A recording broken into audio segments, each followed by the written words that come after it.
Hi everyone, आज है term symbol का सेकंड लेक्चर। प्रीवियस लेक्चर में हमने एटॉमिक टर्म निकालने सीखी थी और आज हम करने जा रहे हैं एटॉमिक टर्म सिंबल। तो एटॉमिक टर्म सिंबल को रिप्रेजेंट करते हैं 2s + 1 Lj से। एटॉमिक टर्म जो प्रीवियस वीडियो में किया था उसको हम रिप्रेजेंट करते हैं 2s + 1 L से। तो चलिए स्टार्ट करते हैं। एग्जाम्पल है वेनेडियम 3 पॉजिटिव या फिर D2 कॉन्फ़िगरेशन। वेनेडियम 3 पॉजिटिव में अगर इलेक्ट्रॉनिक कॉन्फ़िगरेशन की बात करें तो 3D2 होता है, इसलिए हमने सिर्फ D2 कॉन्फ़िगरेशन लिखा है यहाँ पे। तो क्वेश्चन दोनों ही तरह से आ सकता है। वेनेडियम 3 पॉजिटिव मतलब आयंस की फॉर्म में भी, एटम्स की फॉर्म में भी, या फिर इलेक्ट्रॉनिक कॉन्फ़िगरेशन की फॉर्म में।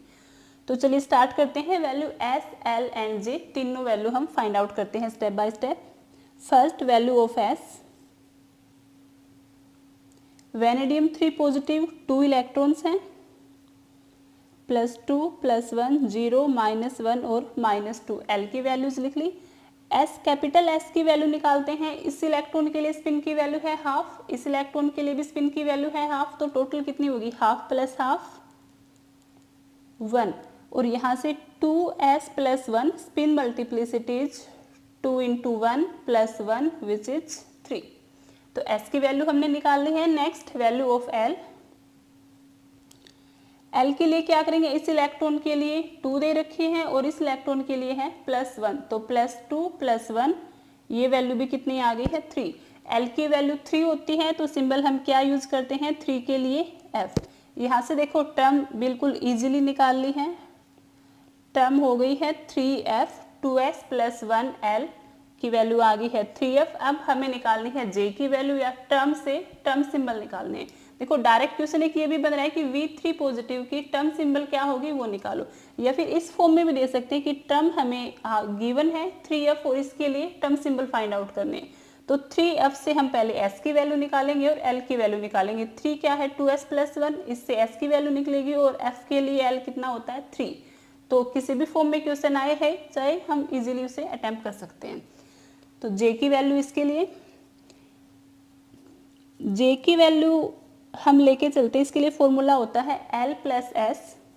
जो भी L और S की वैल्यूज हैं उनको प्लस करेंगे, उनका मोड लेंगे, मतलब रिजल्ट चाहे पॉजिटिव आए चाहे नेगेटिव आए, हमें पॉजिटिव ही लेना है। इसमें से 1 1 1 माइनस करते रहेंगे और लास्ट में कहाँ तक पहुँचना है? L - S तक। तो L की वैल्यू है 3, S की वैल्यू है 1, तो L + S 3 + 1 4 और L - S इज 3 - 1।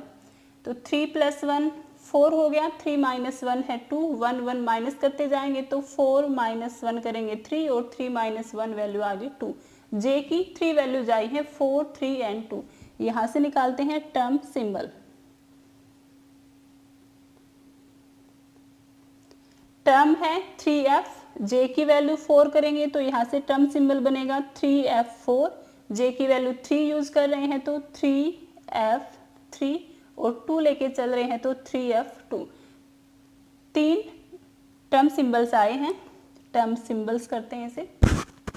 तो देखो टर्म सिंबल्स होते क्या है? ये एक तरह से एनर्जी लेवल होते हैं, एनर्जी स्टेट होती है कि जो इलेक्ट्रॉन्स फिल होते हैं और एनर्जी लेवल्स में उनकी क्या कुछ एनर्जी है।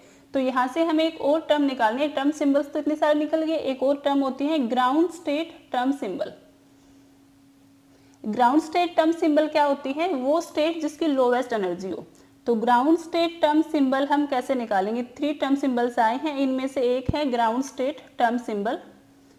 इसके लिए कुछ रूल्स होते हैं। फर्स्ट क्या होता है? सबसे पहले हम चेक करते हैं स्पिन की वैल्यू।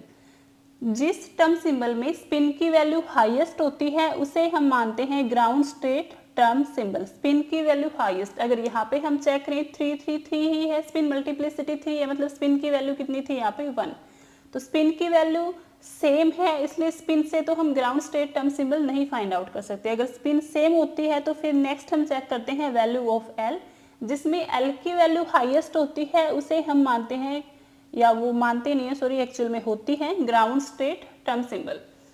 इसमें हम बात करें L की वैल्यू भी F है तीनों केसेस में, तो L की हेल्प से भी हम ग्राउंड स्टेट टर्म सिंबल नहीं निकाल सकते। तो नेक्स्ट क्या रह गया? थर्ड है J।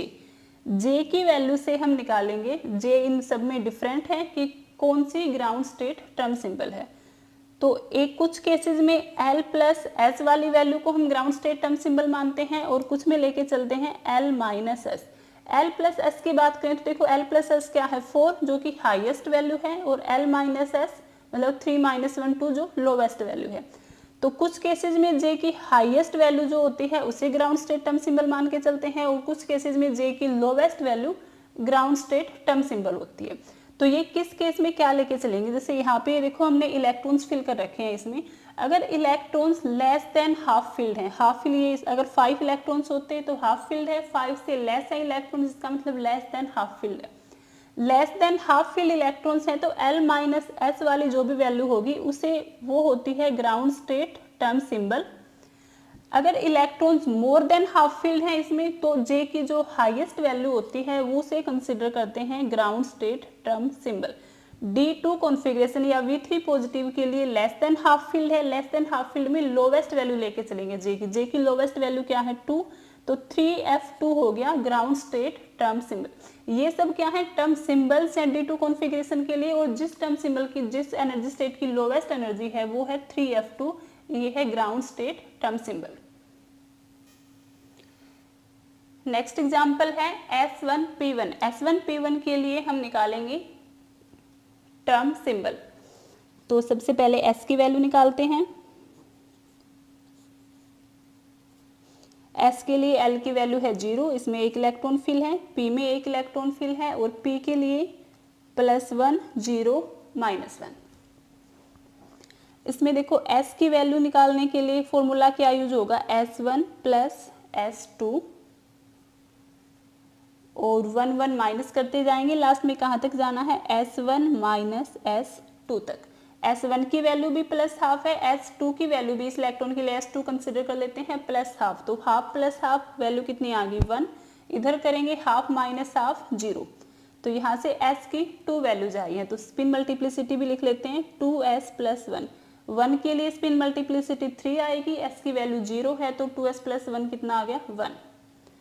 S निकल गया है। नेक्स्ट निकालते हैं वैल्यू ऑफ L। L के लिए भी सेम फॉर्मूला लगेगा, इसमें L1 + L2, इस इलेक्ट्रॉन के लिए L1 मान लेते हैं, इसके लिए L2। L1 + L2 1 1 माइनस करते जाएंगे और लास्ट में पहुंचना है L1 - L2 तक। L1 की वैल्यू है 0, ऐसे इलेक्ट्रॉन्स के लिए हमेशा L की वैल्यू 0 होती है और P वाले इलेक्ट्रॉन के लिए है +1, तो 0 + 1 1 आया, यहाँ से 0 - 1 करेंगे, मोड है इसका तो भी 1 ही आएगा। L की वैल्यू कितनी आ गई है 1 और 1 के लिए सिंबल क्या होता है P, तो ये आ गया। देखो टर्म यहाँ से निकल चुकी हैं, 2 टर्म्स आई हैं, 2S + 1 की वैल्यू है 3 और L की है P, तो एक टर्म हो गई 3P और दूसरी है 1P। अब यहाँ से निकालेंगे टर्म सिंबल J की वैल्यू। पहले 3P के लिए करते हैं, value of J for term 3P, तो J की value L + S up to L - S। L की वैल्यू है 1 और S की वैल्यू भी कितनी है, 3 सिस्टम है तो 1 1 + 1 अप टू 1 -1, यहाँ से आ गई 2, इधर से आई है 0 1 - 1, तो 2 - 1 करेंगे 1 1 - 1 0 ही आएगी। J की 3 वैल्यूज आई हैं 2 1 एंड 0, तो यहाँ से लिखते हैं टर्म सिंबल्स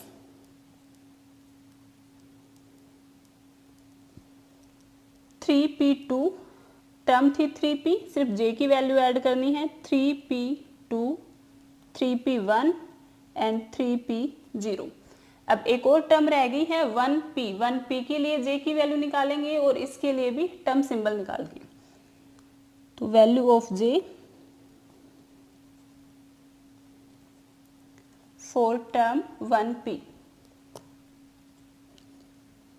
फॉर्मूला सेम रहेगा L + S up to L - S। L की वैल्यू P सिस्टम के लिए 1 और S की वैल्यू है 0, तो 1 + 0 अप टू 1 - 0, दोनों ही केसेस में 1 आई है, J की वैल्यू इधर आ गई 1, तो टर्म सिंबल टर्म थी 1P ये आ गया 1p1। तो यहाँ से देखो 3 टर्म्स यहाँ से आई हैं और एक टर्म यहाँ से है। टोटल S1P1 सिस्टम के लिए 4 टर्म सिंबल्स हैं, 3p2, 3p1, 3p0 and 1p1। अब इसमें से हमें देखना है ग्राउंड स्टेट टर्म सिंबल कौन से हैं। अगर 3 और 1 की बात करें, यहाँ पर स्पिन मल्टीप्लिसिटी 3 है, इधर है स्पिन मल्टीप्लिसिटी 1, मतलब ये तो ग्राउंड स्टेट हो नहीं सकते, इन तीनों में से ही कोई एक है। स्पिन की वैल्यू सेम है, पी एल की वैल्यू भी सेम है, तो डिपेंड किस पे करता है, सिर्फ जे वैल्यूज पर। यहाँ से हम बात करें, एस ऑर्बिटल हाफ फील्ड है लेकिन P orbital less than half field है, तो लेस देन हाफ फील्ड के लिए जे की वैल्यू क्या लेके चलते हैं, लोवेस्ट। तो 3p0 इसमें क्या है, ground state term symbol for S1P1 configuration. तो कोई भी एग्जांपल गिवन हो, इस तरह से हम निकालते हैं ग्राउंड स्टेट टर्म सिंबल्स या फिर सिंपल टर्म निकालनी होती है। तो आई होप आपको ये समझ में आया हो। Thank you so much.